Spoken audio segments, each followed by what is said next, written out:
Listen, this issue of decisions, I remember many years ago, I would hear Dr. Murdoch would say, decisions decide destiny. I got what he was saying, but perhaps I did not understand the gravity of what he was saying.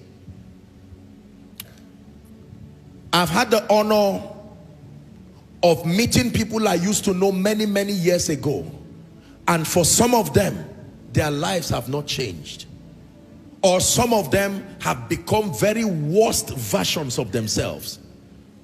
I remember not too long ago, I met someone I used to know years ago. My goodness, his life was not something to write home about. I had to honestly ask him what happened. But then I was asking something whose answer I already knew. Decisions. Decisions.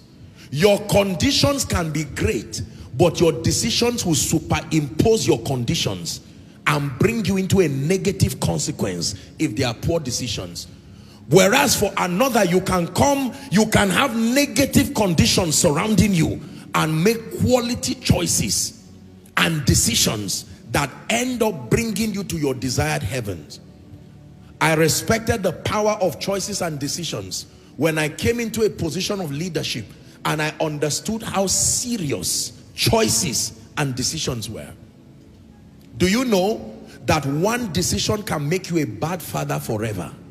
One decision can make you a bad mother forever. This is how powerful it is.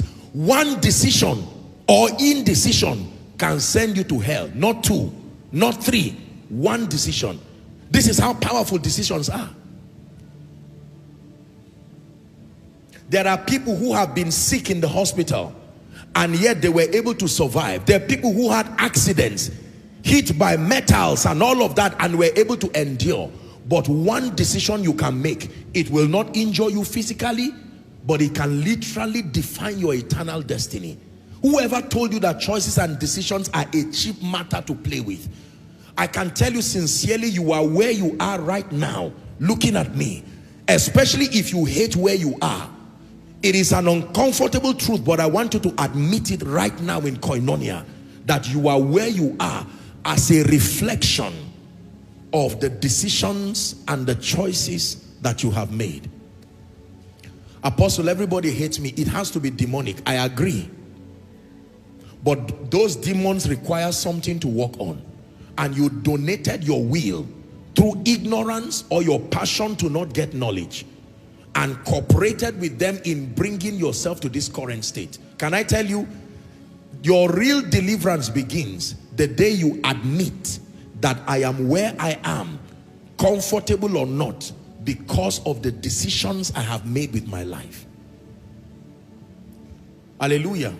There are many people who have made foolish decisions in the name of smartness. Now, when the devil wants to deceive you, he changes the name of the consequences to attract you.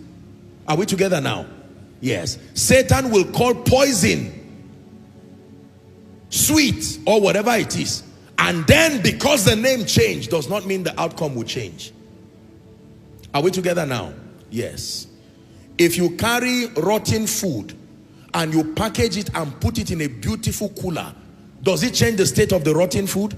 It is still rotten. It's only the container. The only thing is that it will deceive more in that state, but it is still rotten food. This is the game Satan has been playing with many people. Repackaging destruction in many packages that seem pleasant. And someone will come to the shop of life and destiny, and your eyes will go straight to something that has the power to tear you into pieces. But because it is packaged so beautifully, you will say, this is what I want. God will respect you. Satan will rejoice with you. You make the choices. And then when you now buy it, you are forced to eat of it, because this is what happens. Choose life that you and your children may live.